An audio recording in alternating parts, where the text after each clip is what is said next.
Hi guys, அனைவருக்கும் வணக்கம். Welcome back to our channel. இன்னைக்கு பார்த்தீங்கன்னா போட்டுங்கிற படத்தோட ரிவ்யூ தான் பார்க்க போகிறோம். போட் இந்த படம் பார்த்தீங்கன்னா நம்ம யோகி பாபுவோட படமாக வந்து ரிலீஸ் பண்ணியிருந்தாங்க. இந்த படத்தில் வந்து ஒரு கடலுக்குள்ளே நடக்கக்கூடிய ஒரு விஷயத்தை வச்சு மையமாக வச்சு இந்த படத்தை வந்து எடுத்திருந்தாங்க.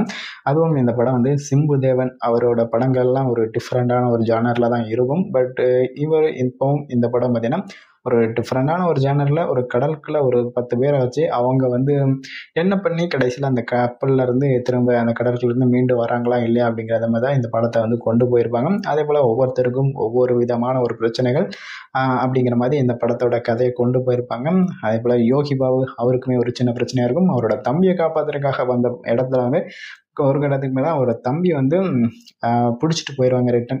இப்போ அவருமே வந்து தன்னோட தம்பியை காப்பாற்ற முடியலேன்னு சொல்லிட்டு இப்போ நம்ம தப்பிச்சா போதும் அப்படின்னு சொல்லிட்டு அங்கே இருக்கக்கூடிய மற்ற நபர்கள் எல்லாரும் சேர்ந்து கடலுக்குள்ளே போயிடுவாங்க. பட் அங்கே போன இடத்துலையும் நிறைய ஆபத்துகள் எல்லாத்தையும் கடந்து திரும்ப வந்து கரைக்கு மீண்டு வந்து தன்னோட தம்பியை காப்பாற்றினாரா இல்லை அப்படிங்கிறது தான் இந்த படத்தோட கதையாக இருக்கும்.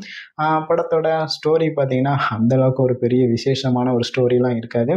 பட்டு சும்மா ஏதோ ஒரு 4 பேர் ஒரு ரூமுக்குள்ளே உட்காந்து பேசுகிற மாதிரி தான் இந்த படத்தோட அந்த மேக்கிங்காக இருக்கட்டும். அந்த போட்டுக்குள்ளே சுற்றி அந்த போட்டில் இருக்கவங்களே வந்து திடீர்னு ஒவ்வொருத்தரும் ஒரு சில ரியாக்ஷன்லாம் வந்து பண்ணிகிட்டு இருப்பாங்க. அவ்வளோதான். மற்றபடி வந்து சொல்லிக்கிற அளவுக்கு இந்த படத்தோட டீம் வந்து ஒவ்வொரு இடங்கள்லையும் பண்ண ப்ரொமோஷன்லாம் பார்க்கும்போது படத்தோட எதிர்பார்ப்புகள் அதிகமாக இருந்துச்சு. பட் பூர்த்தி வந்து பண்ணிச்சா அப்படின்னா நிச்சயமாக வந்து பண்ணலை. பட் சிம்புதேவன் ஆல்ரெடி வந்து வடிவேலை வச்சு மிகப்பெரிய ஒரு காமெடி திரைப்படம் பண்ணியிருந்தார்.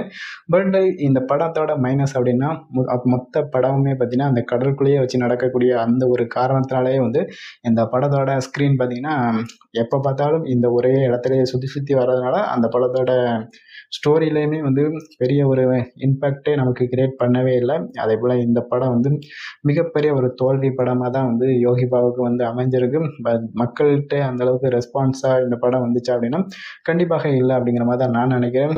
அதே போல் வந்து போட் திரைப்படம் நீங்கள் எத்தனை பேர் பார்த்தீங்க, உங்களுக்கு பிடிச்சிருந்தா உங்களோட கருத்துக்கள் என்ன அப்படிங்கிறத மறக்காமல் கமெண்ட்டில் போட்டு போங்க.